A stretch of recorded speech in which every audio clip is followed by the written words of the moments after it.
एक ऐसा नाम जो आज भी दुनिया भर में शालीनता, करुणा और फैशन के मामले में एक आदर्श बनकर याद किया जाता है। उनकी जिंदगी के कई ऐसे पल हैं जो लोगों के दिलों में हमेशा जिंदा रहेंगे, लेकिन इनमें से एक पल, एक लुक हमेशा खास रहेगा, रिवेंज ड्रेस।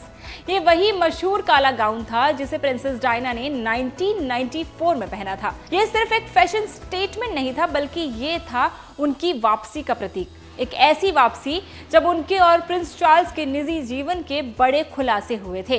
उसी दिन प्रिंस चार्ल्स ने टीवी पर अपनी बेवफाई का खुलासा किया था और उसी शाम डायना ने इस काले ऑफ शोल्डर गाउन में मीडिया के सामने कदम रखा। ये उनका संदेश था कि वो कमजोर नहीं बल्कि पहले से कहीं ज्यादा मजबूत, आत्मविश्वासी और स्वतंत्र हैं।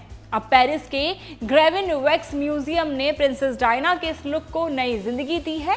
ग्रेविन म्यूजियम ने पहली बार डायना का वैक्स मॉडल प्रदर्शित किया है और इस बार उन्होंने चुन लिया है वही काला गाउन जो डायना ने उस ऐतिहासिक रात पहना था। ये फैशन और शाही इतिहास का एक बड़ा पल है, क्योंकि इससे पहले किंग चार्ल्स और क्वीन एलिजाबेथ के वैक्स मॉडल तो थे ही, लेकिन डायना को कभी शामिल नहीं किया गया था। और अब करीब 3 दशकों बाद डायना का वैक्स फिगर यहाँ अपनी जगह बना चुका है। ये म्यूजियम पेरिस में है, वो शहर जहाँ 1997 में प्रिंसेस डायना का दुखद निधन हुआ था।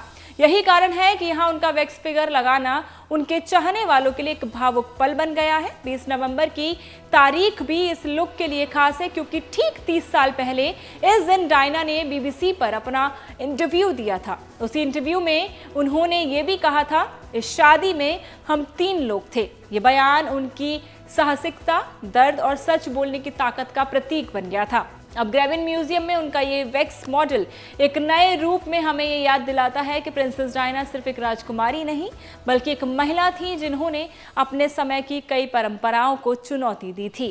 तो ये थी अभी की खबर। अभी की अपनी तमाम जानकारियां लाते रहेंगे। जुड़े रहिए इंडिया टीवी के साथ।